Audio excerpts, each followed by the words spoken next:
I am so excited, everyone. I shared a sneak peek of who I was going to be visiting.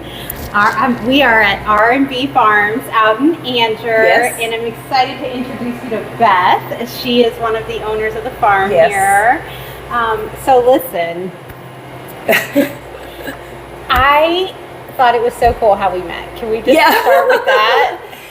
So I kind of fangirled, and I was like, oh my gosh, I know who that is. We're in a little boutique in Angier, Muckalee. You have to come see us.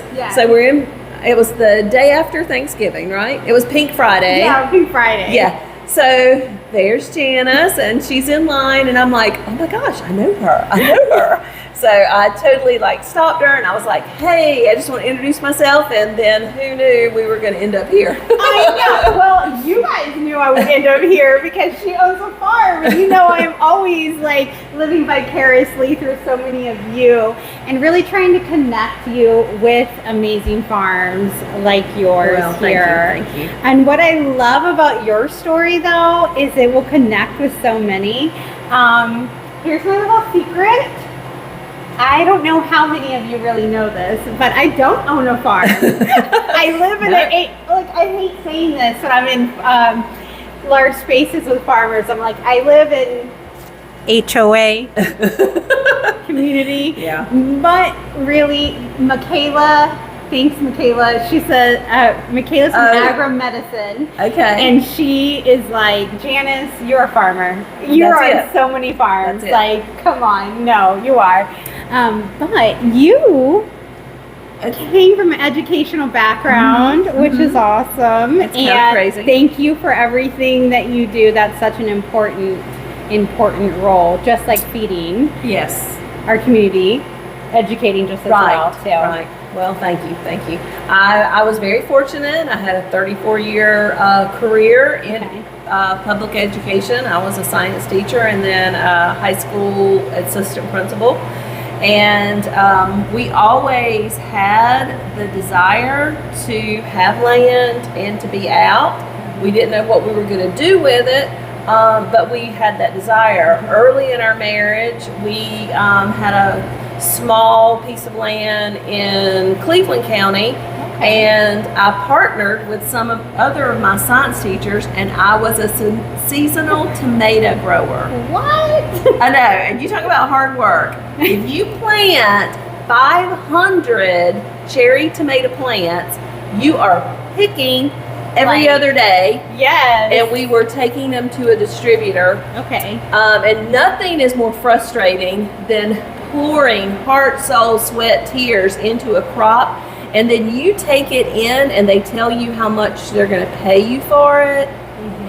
That was hard. That was hard. And our boys were young, and we had them out there picking, and keeping them alive in North Carolina summer too. That's a challenge. So my husband, he would work all day at his job, and then he would come home and have to get out and pick tomatoes, and he went out early in the morning, and it was crazy. But we did it, and as his career evolved, then we had to sell the land and move, and we went from one HOA to another with the desire to always come back to having property. So we were lucky enough to have a friend that just happened to own this property, and we talked to this farmer for over a year. And it's like, well, we want to buy this property. And he'd say, oh yeah, just come out, walk around. He'd bring us, he'd tour us. And we just fell in love with it. We spent a year falling in love with this land. And we were so pleased when he called us one day and he said, okay, let's do the deal. Yes. So more than a handshake, right? You're like, I knew I wanted this. Yeah. I think he was feeling us out. Yeah. To see if we would fit in this community. But we love Ronnie and Susan Adams, and Ronnie passed right after we bought the property, but just him giving us a chance. Yeah. That was so important. So we bought the property, We had another farmer that was keeping the row crop up while we built the house and while we got established just on the property. And then we introduced pigs. We started with Berkshire pork. Our youngest son, Tanner, lives here. He kind of said, hey, Mom and Dad, I'm going to put a couple pigs on your property. And we're like, okay. Do it, yeah. We've never done this. My husband, back in his grandfather that passed long before he was born, he had pigs and he was a farmer. So my husband had it in his blood. My mom and dad are avid gardeners, and they live in a small community on just like this acre lot. But she supplies us all with canned green beans that they grow right in the middle of their community. It's like beets and corn. I mean, anything they can grow, and they have worked that little property for over 30 years. And wow, it's amazing what you can do with a small piece of land. So, what do I say all the time to my community? I always say you can farm 1 acre at a time. Yes. You really can. Yes. Because many of us get discouraged sometimes with, I hear it because I'm in the ag space, I only have this. And I'm like, no, you can do so much on that. And everything's a starting point to craft and get good at what you're doing and then move it into this production that you have here. I know. Yeah. Well, we definitely have grown into a production. Yeah. Some days it's more like a circus. With grandchildren and everything else. But no, it is wonderful. It is a great life, and I couldn't think of anywhere else I'd want to be. Yes, it's so awesome. And the fact, what I loved about your story and just talking to you, we were talking out there by her chickens, free range chickens, just the partnerships that you've built with your farm here and your community and NC State has been really great too, because coming from not farming, right? I can imagine, how did you get over did you have times though to say to yourself, what am I doing here? I'm in over my head. I don't think we were aware of just how much we didn't know. But we started asking questions, and we just would go up and meet people. And one thing about farming is there are some families that have been doing it for a long, long time. And in this area of Harnett County, I mean, they're like some big names, and you say that last name and it means something. Yeah. Well, we're coming in and nobody knows us, and we just, we were just ourselves. We were asking questions and really pouring into people and letting them see, well, this is our heart. Yeah. And we want to grow, but we also want to help you. Yeah. I'm not about competition. I'm about, man, we could do so much more together. Yes. So that's where we are. Absolutely. And I always say, think about it. McDonald's and Burger King, they both sell nuggets. They both sell burgers, but they taste different. Right? And it's different, so there's always opportunities to work together. At least that's my heart. That's the spill I always give, because it does, right? Well, that is awesome, and that's something that I really tried to share and coach many farmers, that ability to build your community and learn from one another and help each other in a time of need, when we need that support or that knowledge base back and forth. Right. But you do a lot with the community too. I'm going to give you a tour later on of the space that I'm in. You have a market here on the farm. We do. How amazing is that? That is great. So, and we did that out of necessity. The first couple of years, we were selling our product. We were going to the Fuquay-Varina Growers Market, and we would do pop-up markets in Smithfield, in Wendell. We did the market in Angier when it was happening. But market season ends, and we still collect eggs every day. We still have animals that we are processing every day, and even though we have a lot of freezers, we can't hold on to that, nor should we. That wouldn't be good stewards. We wouldn't be good stewards if that's what we were doing, if we were hoarding it. So the first couple of years, I would meet customers at Fuquay-Varina. I would do deliveries. And I just felt so scattered. And I said, well, you know what? I'm going to just try to say, this is what we're doing. First and third Saturday, I'm going to open up. I'm going to have other people come in, so it's not just me. I have Panther Branch Farms milk. I have Johnson Farms honey. Next week, I'm going to have sourdough bread. I mean, there's so much that all those people that work at the market in the summer, like me, they still need a place to go. So, and us as a community, we still want to purchase and support our farms. And where can we go? And I always also, because I am also in the financial sector of ag too, when you're away from your farm, when you're making those drops, are they really profitable when you take some time away? So that's so smart of you to open it up on certain days and then be able to really connect that one-on-one with your customers who are buying from you. I know we love to see where our food's coming from and get to just meet you. And nothing makes me happier than we have gotten to the point that we have customers and they come in and they just start opening the freezers and looking for themselves. And that makes me happy. We talk all the time about our customers as our family. And we want them to feel that. Yeah, absolutely. I have a question for you. So I often, you will see me if you are a farmer, I'm talking about your customer facing journey, right? What your customers are going through. When I went through your website, I thought it was fabulous. Well, thank you. Yes, it was really great. You had a great pop-up. You had recipes that they could do with your products. Things that you've tried that you like, and it captured me, and then I saw that, and I loved your about us portion too, about your family, and describing, and I love that you said the other part.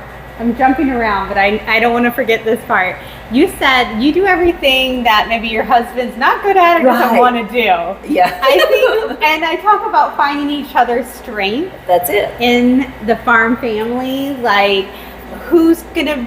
If you don't like social media, you probably shouldn't put your husband on social media if he does not want to do that, right? No, Rex, that's it. Yes, find somebody in the family.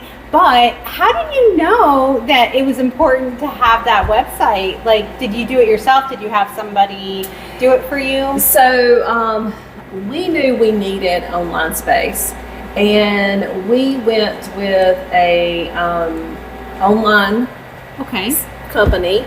Barn to Door. And Barn to Door, because we had no idea how to set up a store, how to do that. So they contacted us and we went with them. That gave us the online space. They did the start of my website and then they turned it over to me. Great. So the footprint. But you're right. I mean, it's not my husband's forte at all. He is the numbers behind the farm. He tracks all the inventory and he does all of that. I'm the mouthpiece of the farm. That would be me. That would be me. And the one that comes up with all the ideas that I need you to execute. Exactly. This is what we need to do. So it's you going to the market is one thing, and we did okay.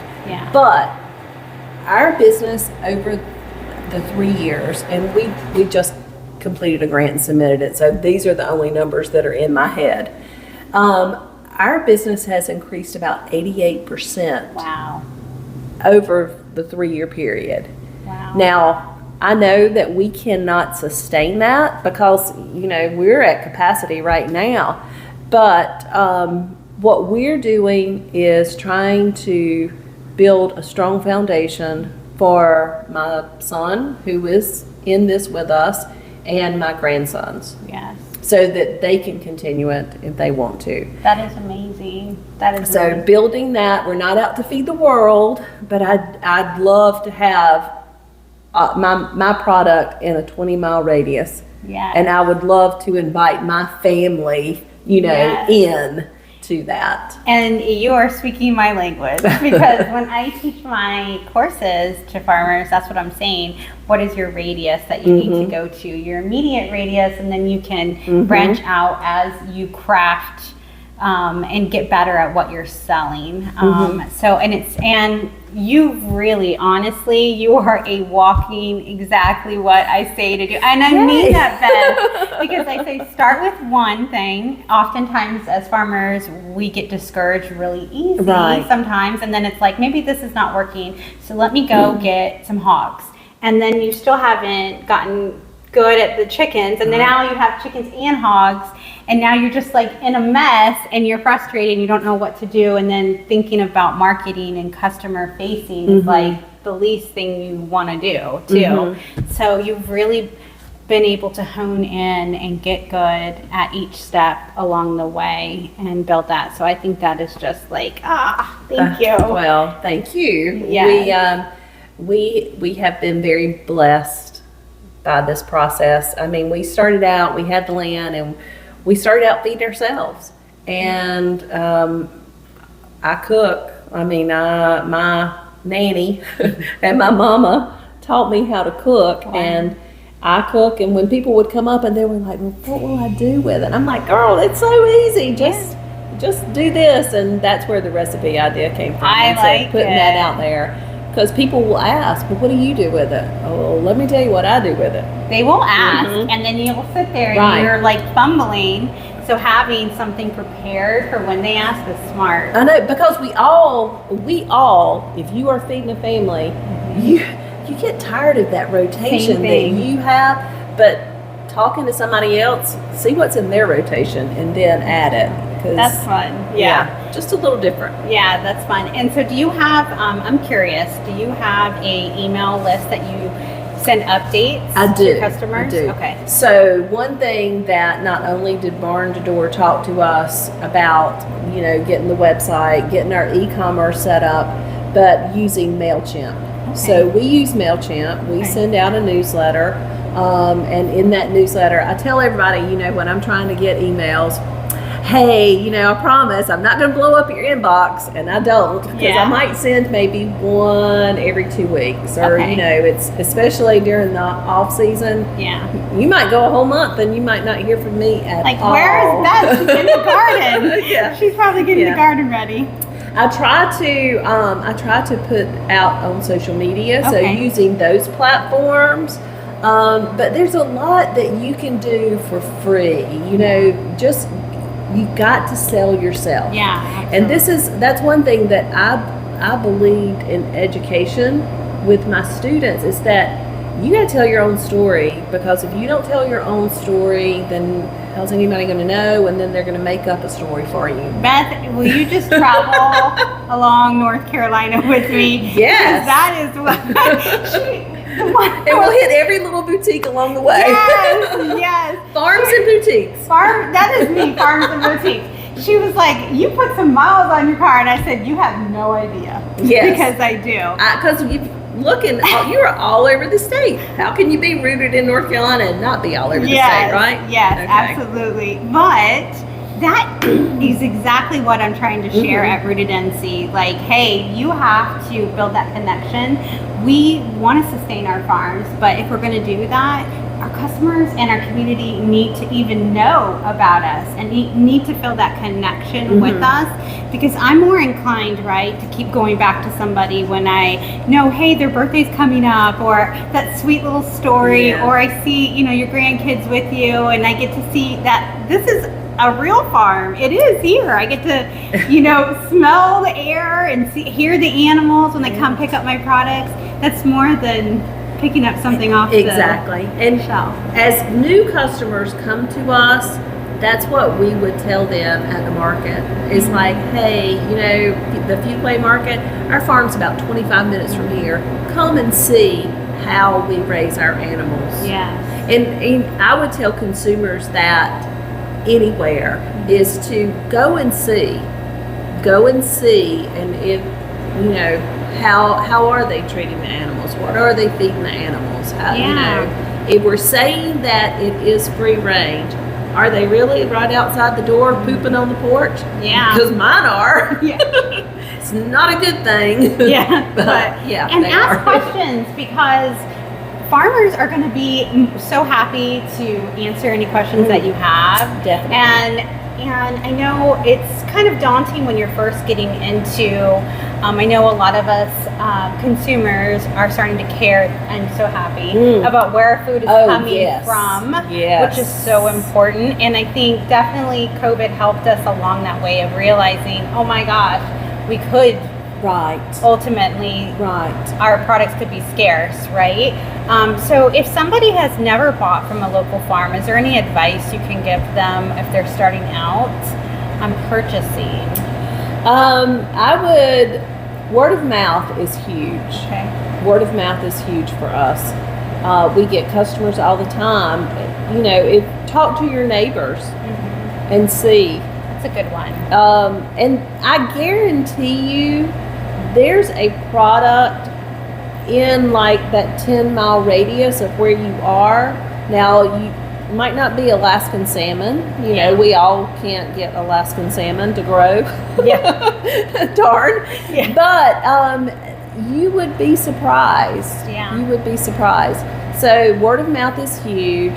Go out and investigate. Ask to go and see it. Yeah. Well, and sample. Get a little bit of everything. Go home, because the taste is different. The taste is different. And definitely, like you talked about tomatoes. Can I say a tomato from a farm, homegrown, tastes so much juicier. I can't explain it. So the whole all around it does. So try a little bit of everything. It's a great time to explore recipes. Right.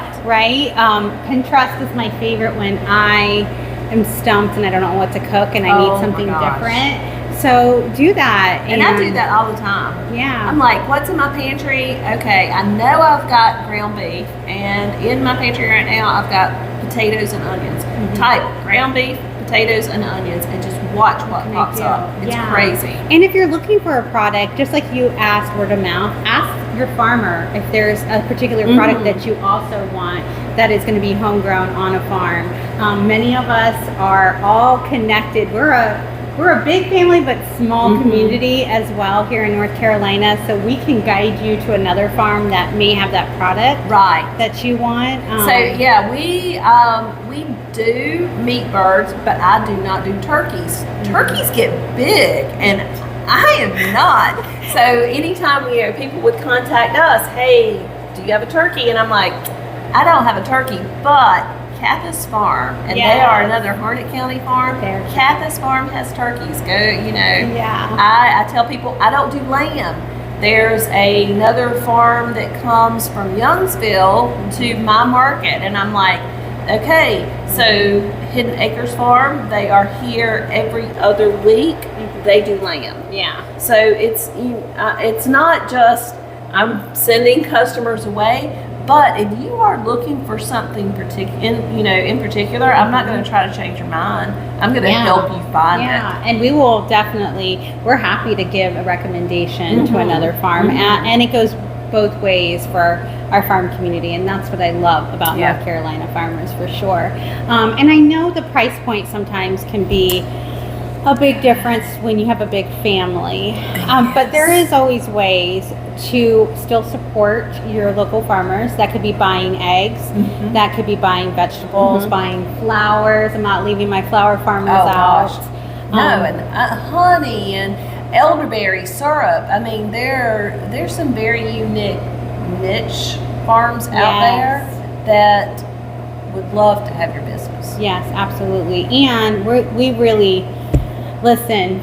There is so much that goes into farming that I had no idea before I got into the ag space, and just the the prayer that goes into, I'm going to throw seeds into the ground as an example, you know, and hoping that they're going to germinate and they're going to grow into something that I can provide my community is such a, I can't explain it though. I'm like lost for words because it is so motivating to see the heart and soul behind our North Carolina farmers. And that is why I'm passionate about sharing stories like Beth at R&B Farms out here in Angier, because I want you to meet them. I want you to hear her story and feel connected. And we've got amazing people just like you all over the state. Yes. So way far more amazing than us. Oh, way far more amazing. No. But all of us are great, and I appreciate your time. Oh gosh, thank you Janice, so much. thank you. Oh my God. This has been fun. It has. You know me. I'm happy to be on the farm any day, and to be here at yours is extra special. Thank you. But I can't leave you without knowing how to contact Beth. Yes. So Beth, how can they get a hold of you? Okay, so we are R&B Farm, or R&B Rhyne Farm, and that is Rex and Beth. R&B, Rex and Beth Rhyne Farms.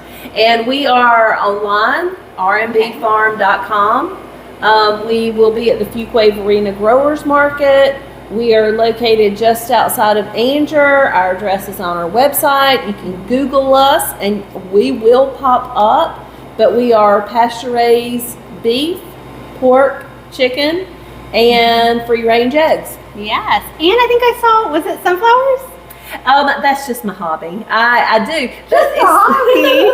Oh my God, it looks beautiful. So again, I grow sunflowers and I do have vegetables, but I plant for my chickens. Oh my so gosh, they once the plants come up and they're big enough, then I open the gates and they go in there and they pick in the garden. The garden is just right inside of our fenced These ladies area. are living in luxury. They are living the life. They are living the life. I wish you can see. they're really free range. If we open the door, they would walk right in. Yes. But we don't. We discourage that. Yes. Well, thank you so much, Beth. Thank you for Janice. your This friendship. has been great. Yes. This is the first of many visits, I hope. Please, yes.